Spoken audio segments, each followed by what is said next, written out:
అబ్బా నాకు ఈ సీజన్లో ఇంకొక సెంచరీ వస్తుందో. ఏంటి ట్రావిస్ హెడ్, అప్పుడే ఇంకొక సెంచరీ మీద కన్నేసినట్టున్నావు? మరి 3 సార్లు 250+ స్కోర్లు చేసిన టీంలో ఉండి కనీసం 3 సెంచరీలనే చేయకుంటే అస్సలు బాగోదు. సర్లే, మళ్ళీ మనకు ఆర్సీబీతో మ్యాచ్ ఉంది, నీకు 2వ సెంచరీ పక్కా. నేను కూడా అదే అనుకుంటున్నా. ఎవరికో పాయింట్లు ఇచ్చి ప్లే ఆఫ్స్కు పంపించే ఆర్సీబీ నాకు 2 సెంచరీలు ఇవ్వలేదా ఏంటి?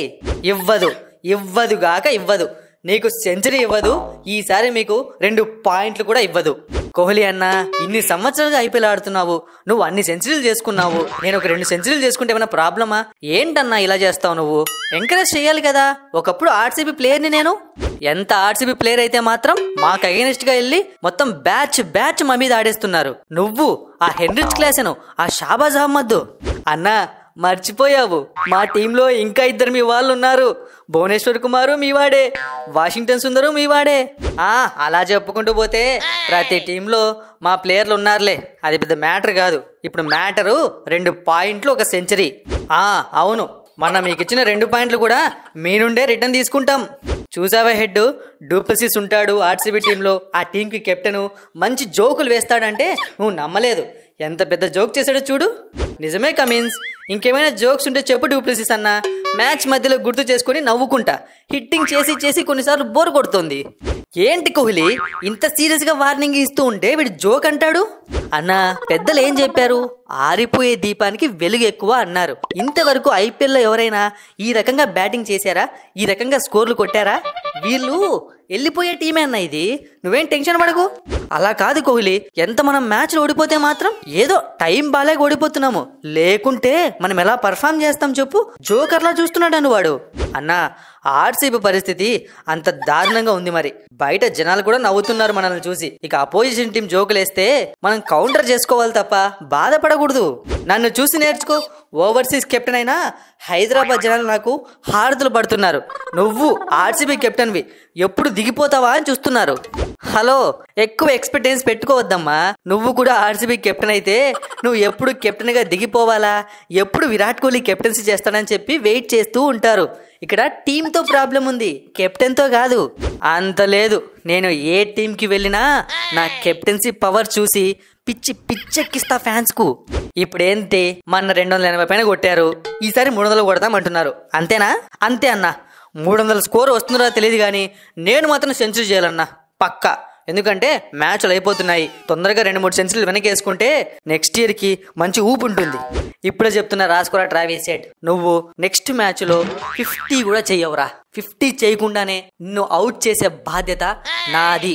ఏంటన్నా, బౌలింగ్ చేస్తావా ఏంటి? ఇక మీ వాళ్ళు ఎలాగో వికెట్లు తీరని చెప్పి నువ్వు డూప్లెసిస్ అన్న బౌలింగ్ చేయాలని ఫిక్స్ అయ్యారా? ముందే చెప్పండి, ప్రిపేర్ అయిపోతాం. కాదురా, నీకు ఫీల్డింగ్ ని సెట్ చేసి మా సిరాజ్ గాన్తో నిప్పులు జరిగే బాల్ వేయిస్తారా? నేను హాఫ్ సెంచరీ కూడా చేయనివ్వను. మీ హైదరాబాద్ లోనే నీ పరువు తీసేస్తా. అన్నా, నువ్వు బౌలింగ్ చేస్తా అన్నా సరే కొంచెం ప్రిపేర్ అవుతా, అందుకే ముందే అడిగా. సిరాజ్తో వేయిస్తాను, యష్ దయాల్తో వేయిస్తాను ఇలాంటి మాటలు చెప్పకన్నా. మీ వాళ్ళు ఏం చేసినా సరే నన్ను అవుట్ చేయలేరు. నేనందుకు నేనుగా అవుట్ అయి వెళ్లాల్సింది తప్పితే. బాలే చెప్పావు ట్రావిస్ హెడ్. లాస్ట్ మ్యాచ్ లో త్వరగా అవుట్ అయిపోయా, లేకుంటే 300 స్కోర్ ఢిల్లీ పైన వచ్చేది. నెక్స్ట్ మ్యాచ్ ఎలాగో మన ఆర్సీబీతోనే కదా. ఏంట్రా మీరు ఇంత డేంజరస్ గా ఉన్నారు? మన ఆర్సీబీ అంటూనే మా కింద బాంబులు పెడుతున్నారు కదరా. చెప్తాన్రా, హైదరాబాద్ లో చెప్తాన్రా మీ సంగతి. మొన్న జస్ట్ మిస్ అయిపోయారా. మీరు కొట్టిన స్కోర్ మేము ఆల్మోస్ట్ చేసాము. ఏంటి డూప్లెసిస్ మళ్ళీ జోకులేస్తావు? చెప్తున్నా కదా, ఆల్మోస్ట్ చేసేయడానికి చాలా డిఫరెన్స్ ఉంది.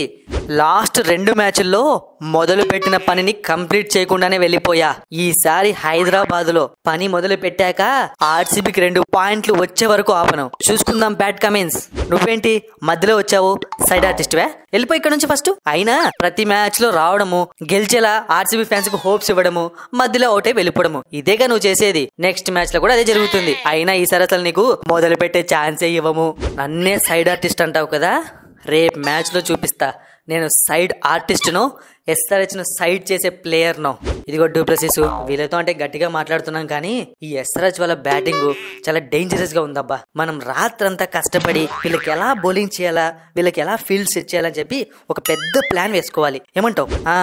అవన్నీ నేను చూసుకుంటాలే. నువ్వు ఫస్ట్ 10 ఓవర్లలోనే మన స్కోర్ ని 120, 150 ఎలా చేయాలని చెప్పి ఆలోచించు. దాందేముంది, నువ్వు ఒక 60 నేను ఒక 60 కొట్టేస్తే అయిపోయాయి కదా, పెద్ద మ్యాటర్ ఏం కాదు. లాస్ట్ టైం ఎస్ఆర్హెచ్ మ్యాచ్ లో బై మిస్టేక్ గా అవుట్ అయిపోయా, ఈసారి వికెట్ ఇవ్వనుగా.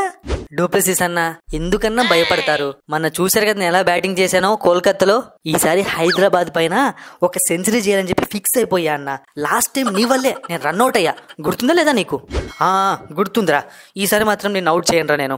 నువ్వు సెంచరీ చెయ్యి, నువ్వు సెంచరీ చెయ్యాలి. ఆ ఎస్ఆర్హెచ్ వాళ్ళు ఓటమి బాధతో ఏడుస్తూ ఇంటికి వెళ్ళాలి. అయితే నాదొక కండిషన్ అన్న, అలా అయితే నేను సెంచరీ చేస్తాను. మళ్ళీ కండిషన్ ఏంట్రా? ఎవడన్నా కండిషన్లో పెట్టుకొని బ్యాటింగ్ చేస్తాడా? చెప్పు ఏంటో అది. ఆ కెమ్రన్ గ్రీన్ ని నేను అవుట్ అయ్యే వరకు బ్యాటింగ్ పంపించకండి అన్న. వాడి మొహం చూస్తేనే చాలు చిరాకేస్తోంది. ఒక్క మ్యాచ్ బ్యాటింగ్ చేయడు సరిగ్గా. సరేలేరా, నువ్వు మంచి ఫామ్ లో ఉన్నావు కాబట్టి ఇప్పుడు నువ్వు ఏది చెప్తే జరుగుతుంది. మేమేం చేస్తామంటే ఆ కెమ్రన్ గ్రీన్ ని నీకన్నా ముందనే బ్యాటింగ్ పంపిస్తాము, లేకుంటే నీ తర్వాతనే పంపిస్తాము. ఇలా మాటిచ్చావు, బాగుందన్న. ఇక చూసుకో, ఆర్సీబీని ఓడించడానికి ఎస్ఆర్హెచ్ టీంలో ఉన్న అందరూ కొట్టినా సరే ఓడించలేరు. అట్లా చేస్తా నా బ్యాటింగ్.